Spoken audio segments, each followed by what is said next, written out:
this center came to the attention of the Director of Children's Services that it was operating illegally and even having children across this country, contrary to the provisions of the law.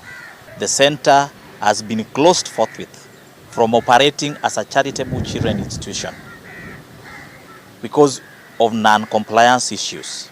As a council, we are saying that any institution that is not complying to the regulations, to the provisions of the Children Act and to the Constitution will not be allowed to use our children for their own personal benefit. We ensure, as he said, minimum standards are met, and if they are not met, we move in to ensure Kenyan children are not put in jeopardy, and we make sure the law is adhered to the latter.